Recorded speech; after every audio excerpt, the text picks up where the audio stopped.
Alright, so a couple pieces of boxing equipment that you might need: boxing, kickboxing, MMA, whatever you're doing.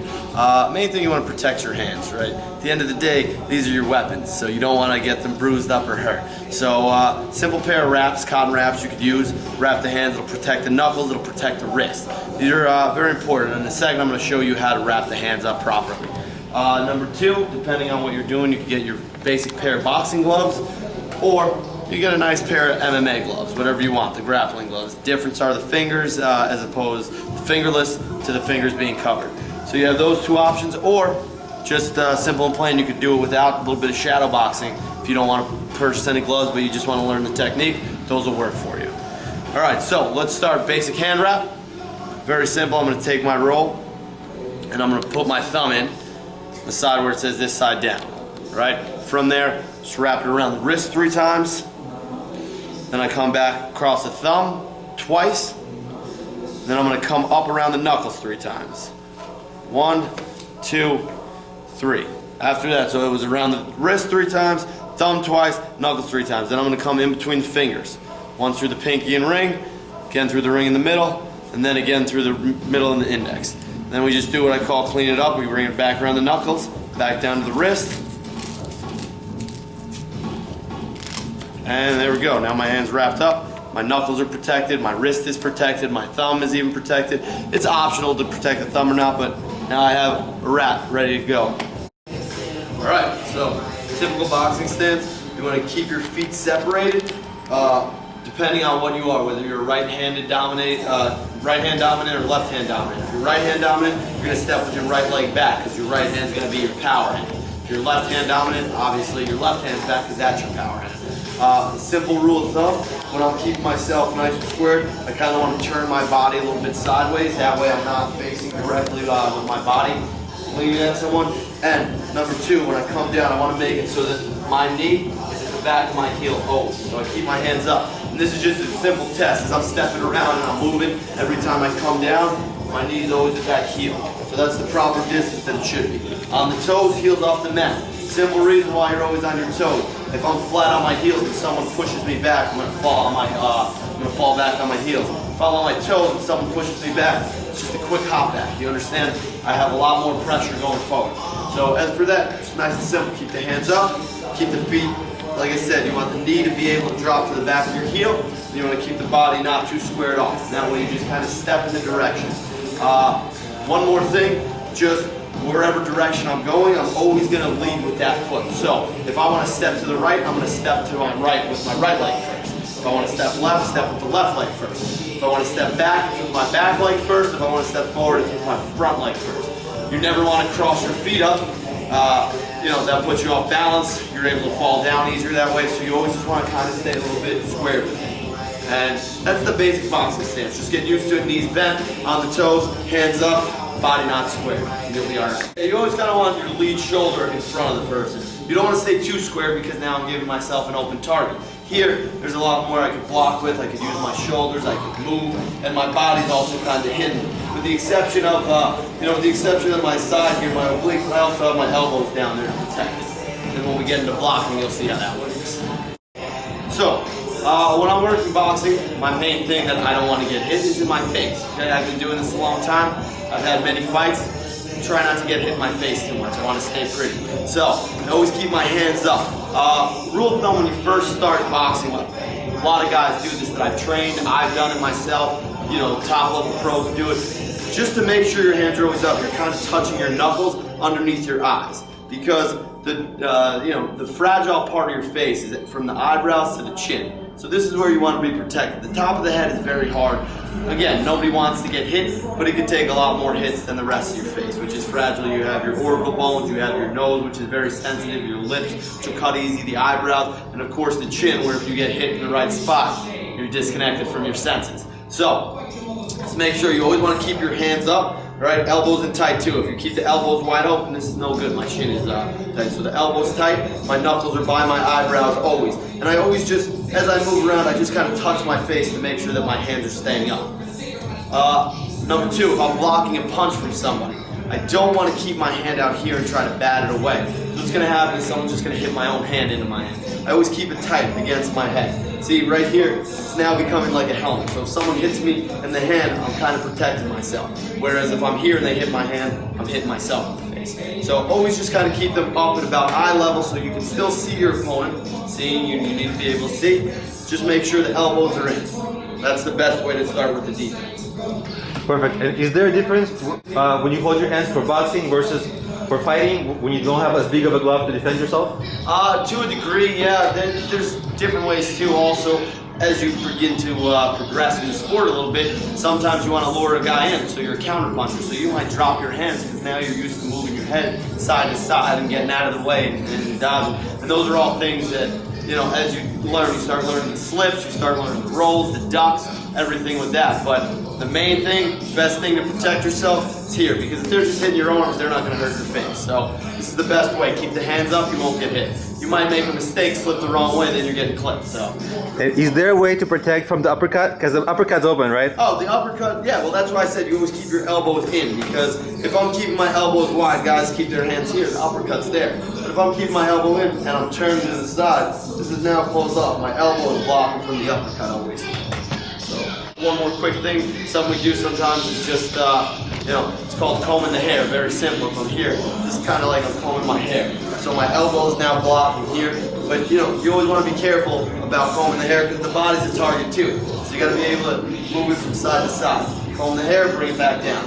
The simplest punch in boxing is the jab. Yeah. Show us how to do the jab. Alright. So the jab is used for a couple things. It can be defensive or offensive. The main thing it's used for is for measuring distance. I want to be able to either keep my opponent at a distance, or I want to know where my opponent is so that I can catch him with my other punches, you know, set it up. Jab, very simple, it's off your lead hand. So whichever hand is in front, like I said, if you're an orthodox fighter and your right leg's back, your jab's your left. If I'm southpaw, my jab's going to be my right hand. And what I do when I throw my jab is I'm leaning into it, I'm extending my shoulder out. My chin is tucked down behind my shoulder to make sure I don't get hit, and my right hand is always up covering my face. And simple jab, I lean forward. I lean forward, and it's just like a jabbing motion. You're flicking it out nice and quick. Pop, pop, pop. Now you can throw a jab a couple different ways. You could just look to touch someone. You could throw a power jab by leaning forward, or again, like I said, you could really look to set up the distance. So you're just kind of poking it out there. But for the main part, like its name, it's a jab. Just jabbing it out. Pop it forward. Nothing really too crazy with the feet. You're just leaning in as you throw it and extending that arm forward. Do you shift your body weight or? Oh, absolutely. So you're shifting your weight from the front, from the back to the front, real quick. As you're throwing the jab, you're leaning into that front leg a little bit. On the toes always, and you're just popping it out. Always make sure after the jab, hands come right back to your face. It's the most important thing. Jab back to your face. So, basically, again, starting with the jab, we're just snapping forward, popping that back. Snapping forward, popping that back. Again, I could also double it up. Double it up, I'm leaning into it. Make sure as you're punching the whole time, you're exhaling. Just leaning into it, bringing it back to my face. And sometimes people say, keep moving as you're jabbing. Where do you go? It's not so much that you're moving, you're sidestepping a little bit. You're just stepping, I can step aside, I can stay right in the pocket and jab. But for the most part, you're always kind of stepping one way or the other. Next punch is our cross. That's our power punch off our rear hand, right? The reason we're keeping our rear hand back is because that's the power. And again, we set that up off the jab. You're coming through with it. This is a little more important. With this one, you're pivoting the foot. The power's coming from the back of that leg into the hip and out through the arm. So as I throw my cross, I'm going to turn my body, turn my hip, turn my foot, extend the arm. So as I'm here, just throw that cross. Turn the hips, extend it out. Turn the hips, extend it out. Turn the hips, extend it out. Straight forward. Again, hands always coming back to my face. And my lead hand is blocking. So as I'm turning, I'm extending that shoulder, I'm bringing it back. Right from there, it's all off that back foot. Pivoting in and throwing the power. Nice and quick. And is this considered the knockout punch, or? I mean, you could knock. There are guys, I've seen guys get knocked out with jabs, with hooks, with crosses, but for the most part, this is your power punch. That backhand, rear hand is it's a significant power punch. So, absolutely could be the power punch if you throw it right. So now we're gonna add the cross, the power to our cross. Same thing, we're pivoting in, Hand stays up, pop through, pop through, pop through, pop through. Nice and simple. I'm turning my body, extending it through, letting all that power go into the back.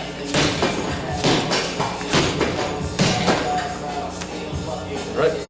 Next punch we're gonna throw is our hook. Now, most gyms you go to, you know, especially boxing, traditional boxers, you're never really gonna throw a hook off your rear hand. The reason we don't do it off the rear hand is because that'll leave us wide open, you know, to get counterpunched. But we will always throw it, and it's a very good offensive move to throw it off your lead hand. So as I throw my hook, similar to the cross, I'm pivoting my foot, but this time I'm twisting it forward. So almost like the jab, I'm going to extend my arm out, and I'm bending my elbow at a 90-degree angle as I twist my hip. So as I throw that hook, I'm going to lean onto my front foot, pivot on the front toes, and extend that arm out. So if I'm here, I'm coming out and turning, out and turning, out and turning. Nice and simple. I'm turning with pivoting that front foot, looking to set it, looking to get my hook in there. Hook the arm, hook the wrist. And whereas the cross is mostly aiming for the front of the face, the hook is aiming for the side of the face? Yeah, for the most part, the hook is going to land on the side of your opponent's face. As you throw it, it's going to land on the side, but it's very good for setting up that power angle. So a lot of times I'll go hook, knock them right into that cross, hook cross, right away. They're going to go right into the cross, and you finish them with that one. It's the one good old hook cross combo. And could you explain again, like slowly, why you only do the hook from one hand and how the difference is in exposing your like defense?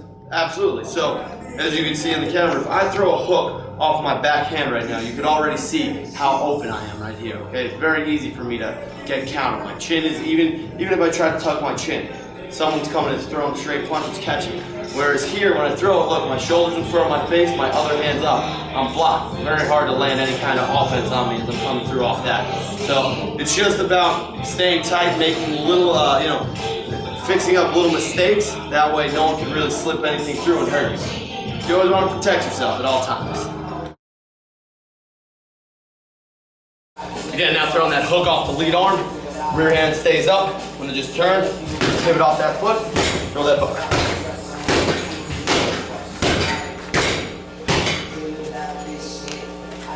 Again, always make sure you're pivoting off that front foot, the rear hand staying up. And that's how we throw that hook. So the uppercuts, next punches that we're going to throw, again, those can come off with either hand. And the way you're using them, you're still kind of leaning in them. A lot of them come through your glute. It's almost like you're extending your glutes up as you throw your punches. What I'm going to do, I'm still staying tight. I keep my hands up. And as I drop, I don't want to come down and cock back. You never want to cock back on a punch. Everything comes from your face. When you cock back on punches, it's called telegraphing. And any experienced guy or any experienced fighter, or maybe even not an experienced fighter, will see that thing coming and be able to avoid it much easier. So it's about deceptiveness. You want to be deceptive when you throw your punches. So if you throw punches right from in the pocket, they're not going to know what's coming. So with the uppercut, look, I'm dropping, I'm just kind of turning down, my shoulder drops low, and I come up. The power comes from my glute as I extend it up. And again, that can come off the lead or the rear arm. Come 1, 2, 1, 2, 1, 2, side to side. Again, a very good knockout punch. If you land this right, it's good night.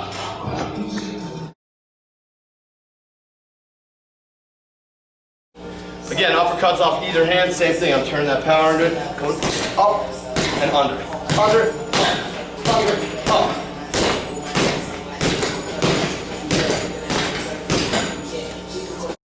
So now we're going to set up Superman punch. It's actually from it's a Muay Thai style of fighting, but the reason this is good, I haven't seen it too much in traditional boxing. I've seen it a lot in MMA, I've seen it in Muay Thai. What it does is it closes the distance a lot quicker for you, and there's a lot more force coming in. So typically you can throw the Superman punch off either hand, but typically you're going to throw it off your rear hand, the cross hand, the power hand. So as I set it up, I'm on my front foot. I'm going to lean into my front foot, I'm hopping off it. And as I do that, I bring my back leg up and I kick it back for that extra momentum as I'm throwing the punch forward. So again, hands up, blocking the face, my weight's on my front foot. It's like I'm picking up this knee first, and as I kick it back, I'm gonna hop on the foot, throw the power punch. Simple as that. I'm just getting that momentum to kick back. So one more time, a little quicker. I'm here, I bring it up. And again, that'll close distance a lot quicker. It'll get you hit your opponent if you want to follow up with some other punches to finish. And then the knee thing you do, is that a deception move, or is it just? No, it's just to get the momentum. I'm bringing it up. It's kind of giving me that momentum, that extra kick if you want. It's that extra kick. And again, like I said, it can come off the front hand too. Obviously, if I'm throwing the Superman punch off the front arm, now I'm jumping off the back leg, bringing that knee up, kicking it back as I throw through. So either side, you're going to use that knee as the momentum to throw through. So either the back hand or the front hand, side to side.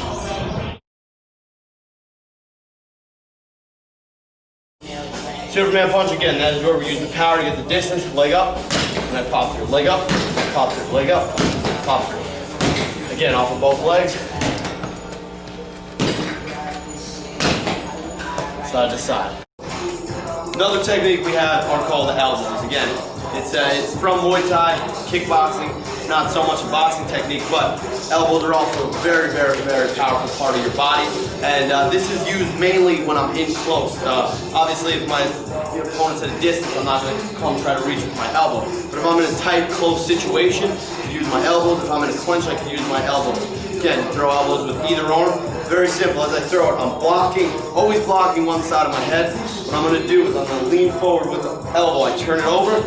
I like to let the knuckles of my hand come into my chest and I turn my hip forward with it. So same thing, I'm pivoting side to side. So as I come, look, bring it inside to side, side to side, side to side. You're using your shoulder and your hip to really pop that elbow.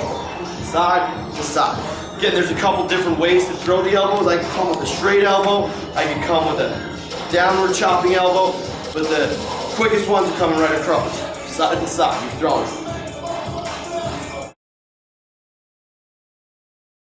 Elbow, same thing. I'm in that close-knit range. Nice and simple. I want to catch it with the elbow to about the forearm. As I turn in.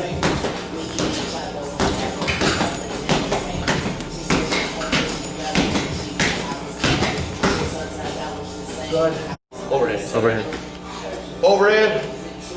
Throwing the overhand, it comes off the rear hand. Usually you're coming up and over, almost like you're pitching a fastball.